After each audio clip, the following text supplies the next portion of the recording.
नमस्कार मित्रों, मैं राजीव रंजन प्रसाद। यवन इतिहासकारों के दृष्टांत सहित भारतीय वाङ्मय भी इस बात की पुष्टि करते हैं कि जिस दौर में भारत की पश्चिमी सीमा यवनों के आक्रमण की संभावना से सहमी हुई थी, अंतिम मौर्य शासक बहादुर नीरो वाली बांसुरी बजा रहे थे। सम्राट चंद्रगुप्त द्वारा स्थापित गर्व तथा सम्राट अशोक का प्रभाव बाद के कमजोर मौर्य शासकों ने इस समय तक धूमिल कर दिया था। इन समयों में मौर्य साम्राज्य से जहां एक ओर दक्षिणी और पूर्वी हिस्से छिनते छिटकते जा रहे थे, वहीं दूसरी तरफ यवन शासक डिमेट्रियस की महत्वाकांक्षा सर उठाए खड़ी थी। एक ओर जहां मौर्यों की राजधानी पाटलिपुत्र में सेनानायक पुष्यमित्र शुंग का विवाद अपने राजा से इस बात को लेकर था कि धम्म विजय शांति काल का अस्त्र है। जब युद्ध की आहट हो तो सेना संगठित की जानी चाहिए, अस्त्र शस्त्रों के क्रय में राज्य को व्यय करना चाहिए। इसके उलट भेड़िए को घास खाने के प्रवचन दिए जा रहे थे। आक्रांताओं को शांति का पाठ पढ़ाने के लिए मौर्य सम्राट के दूत बने बौद्ध भिक्षु यात्राएं परिभ्रमण करते। क्या तत्कालीन राजनीति पर अपनी कड़ी पकड़ रखने वाले बौद्ध संघों ने यह तय कर लिया था कि सुरक्षा संघों की होनी चाहिए, फिर नृप कोई हो, हमें क्या हानि। राजा बृहद्रथ मौर्य से असंतुष्ट उसके सेनापति पुष्यमित्र शुंग ने उनकी एक परेड निरीक्षण के दौरान हत्या कर दी और सिंहासन हथिया लिया। मौर्यों की सत्ता अब शुंगों के हाथ में आ गई थी। पुष्यमित्र शुंग के बौद्ध धर्मावलंबी न होने के कारण उनके शासन के प्रति बौद्ध संघों की प्रतिबद्धता संभव ही नहीं थी। आश्चर्य कि इस कारण उस समय राजनीतिक रूप से भी प्रभावशाली रहे बौद्ध संघों की आसक्ति यवन आक्रमणकारियों के पक्ष में हो गई। यवनों ने भी, विशेषकर डिमेट्रियस ने, इस स्थिति का भरपूर लाभ उठाया, क्योंकि अभी अभी स्थापित शुंग शासन लड़खड़ा रहा था, बदलाव के दौर से गुजर रहा था। अंतिम मौर्य शासक के समय में यवनों की हलचल तथा शुंग काल में हुए आक्रमणों के वर्णन यवन स्त्रोतों, बौद्ध संदर्भों सहित पतंजलि के महाभाष्य, कालिदास के नाटक मालविकाग्निमित्रम तथा बृहत संहिता के युग पुराण प्रखंड आदि में प्राप्त होते हैं। सभी साहित्यिक साक्ष्य बहुत अधिक पक्षधरताएं प्रदर्शित करते हैं तथा भ्रम उत्पन्न करते हैं। उनकी विवेचना करने पर कोई भी स्पष्ट निष्कर्ष नहीं निकलता कि कब यवनों के आक्रमण हुए, किस दिशा में हुए, कौन कौन से क्षेत्र अधिकार में आए आदि। अनेक इतिहासकारों ने हाथी गुम्फा लेख के आधार पर डिमेट्रियस को वह यवन आक्रांता माना है जिसने शुंग शासन समय में आक्रमण किया था। उपलब्ध यूनानी संदर्भों पर समग्र रूप से विचार करने पर विदित होता है कि उस दौर में उत्तरी भारत में हुए आक्रमण और बड़े परिक्षेत्र पर अधिकार करने का श्रेय 3 व्यक्तियों को है: डिमेट्रियस, अपोलोडोटस और मेनांडर। अब भी कैसे आक्रमण हुए यह स्पष्टता नहीं आती, क्योंकि अनेकानेक उल्लेखों में हमलावरों द्वारा आगे बढ़ने के 2 मुख्य मार्ग प्राप्त होते हैं।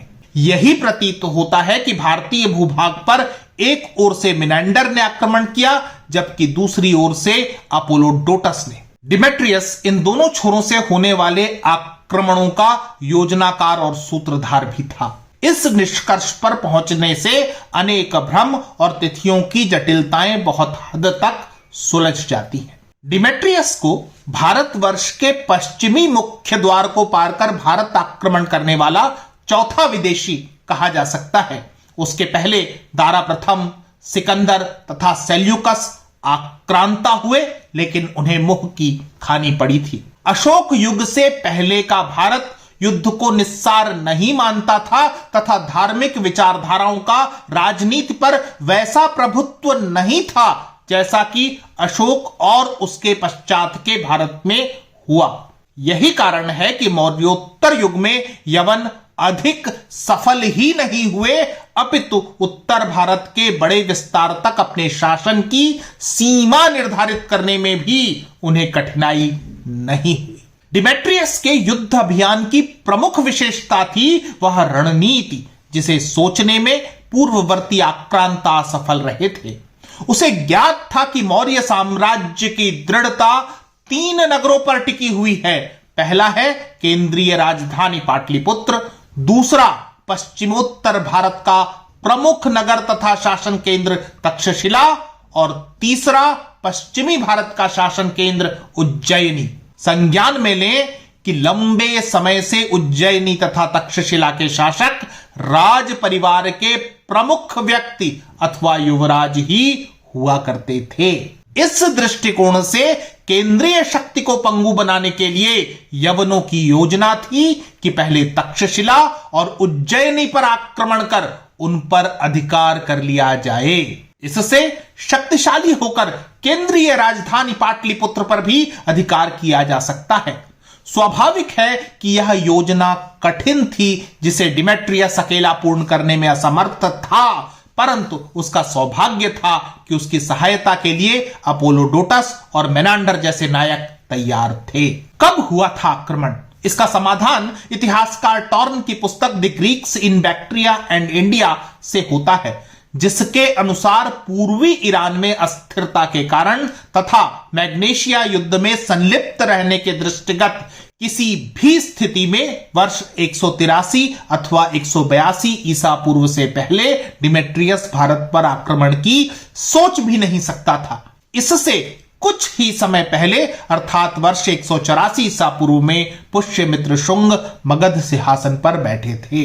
डिमेट्रियस ने जब भारत पर आक्रमण के लिए प्रस्थान किया तब उसे बर्ब का भी शासन प्रबंध संभालना था, जिसके लिए उसने अपने ज्येष्ठ पुत्र यूथिडेमस को नियुक्त किया। अब उसने अपने द्वितीय पुत्र, जिसे डिमेट्रियस द्वितीय कहा जाता है, और सेनापति मेनेंडर को अपने साथ लिया और आक्रमण कर दिया। सर्वप्रथम विशाल सेना की सहायता से गांधार पर अधिकार स्थापित कर लिया गया। सिंधु नदी को पार कर यवनों ने तक्षशिला को अपने अधीन किया। सभी देसी विदेशी इतिहासकार एक मत हैं कि यवन आक्रमण के समय बौद्ध संघों की भूमिका शुंग शासन के विपरीत और राजा के प्रति शत्रुतापूर्ण थी। यद्यपि उन देशज शासकों ने जिन्होंने मौर्य अधीनता से मुक्ति पाकर राज्य विस्तार की आकांक्षा साध ली थी, यवनों का डटकर प्रतिकार किया। उल्लेख कलिंग के शासक खारवेल के साहसपूर्ण और लोमहर्षक विजय अभियान का मिलता है। हाथी गुम्फा शिलालेख के अनुसार अपने शासन के 8वें वर्ष में उन्होंने गोरखगिरी के दुर्ग का ध्वंस किया और मौर्यों की राजधानी राजगृह को घेर लिया। खारवेल के आक्रमण से भयभीत इस समय मगध पर काबिज होने की नियत से आगे बढ़ रहा यवन शासक डिमेट्रियस भयाक्रांत होकर मथुरा की ओर भाग गया। अपने शासन के 9वें वर्ष खारवेल ने मथुरा नगर को यवन दासता से अवमुक्त करवाया। इस विजय के स्मारक स्वरूप 48 लाख मुद्राओं के व्यय से महाविजय प्रासाद का निर्माण करवाया गया। यवन संदर्भों से यह भी उल्लेख मिलता है कि गृह साम्राज्य में अराजकता फैल जाने के कारण डिमेट्रियस भारत अभियान को मेनेंडर और अपोलोडोटस के हाथों छोड़कर लौट गया। अपोलोडोटस ने पश्चिमी भारत के बड़े हिस्से को अधिकार में लिया और स्वयं भड़ौंच पर रहकर शासन करने लगा। मेनांडर पाटलिपुत्र तक तो पहुंचा, परंतु उसे पुष्यमित्र के नेतृत्व में शुंग शासन की ताकत का आभास हुआ। वह पराजित हुआ, पीछे हटना पड़ा तथा उसकी मगध विजय की कामना अधूरी रह गई। उसने स्वयं को अब तक विजित क्षेत्रों के भीतर समेटते हुए शाकल को राजधानी बनाया तथा स्वतंत्र रूप से शासन करने लगा। राज्य में स्थायित्व के लिए भारत में रह गए यवन शासकों को अपने विदेशी पने का चोला भी उतारने के लिए बाध्य होना पड़ा। इसका सबसे बड़ा उदाहरण स्वयं मेनेंडर है, जिसने बौद्ध धर्म को अपनाकर शक्तिशाली बौद्ध मठों का समर्थन अपने पक्ष में किया तथा प्रशासनिक स्थायित्व प्राप्त किया। समय के साथ जैसे जैसे शुंग शक्तिशाली होते गए, यवन एक छोर पर सिमटते चले गए। यवनों की महत्वाकांक्षा पर केवल शुंगों ने ही पानी फेरा हो, यह कहना सही विवेचना नहीं है, अपितु मौर्यों से अलग होकर स्वतंत्र रूप से स्थापित और शक्तिशाली हो चुके महामेघवाहन तथा सातवाहनों ने भी विदेशी साम्राज्य के प्रसार को रोका और सीमांत तक धकेल दिया। इसका साक्ष्य मिलता है कि जब सम्राट पुष्यमित्र शुंग ने अश्वमेध यज्ञ करवाया, तब जो अश्व छोड़ा गया उसे यवनों ने सिंधु नदी के किनारे पकड़ा था। उल्लेख है कि इस स्थल पर हुए युद्ध में शुंग राजकुमार वसुमित्र ने यवनों को पराजित किया। यवन आक्रांताओं की भारत पर कुदृष्टि तो लंबे समय से रही थी, परंतु पोरस, धनानंद, चंद्रगुप्त, खारवेल तथा पुष्यमित्र जैसे शासक उनके स्वप्न के आगे बाधा बने रहे। मित्रों, आज इतना ही। फिर मिलता हूं ऐसे ही किसी ऐतिहासिक तथ्य के साथ। अगर आपको मेरा यह चैनल पसंद आ रहा है तो कृपया इसे सब्सक्राइब करें। आप इस प्रस्तुति को लाइक या शेयर भी कर सकते हैं। नमस्कार।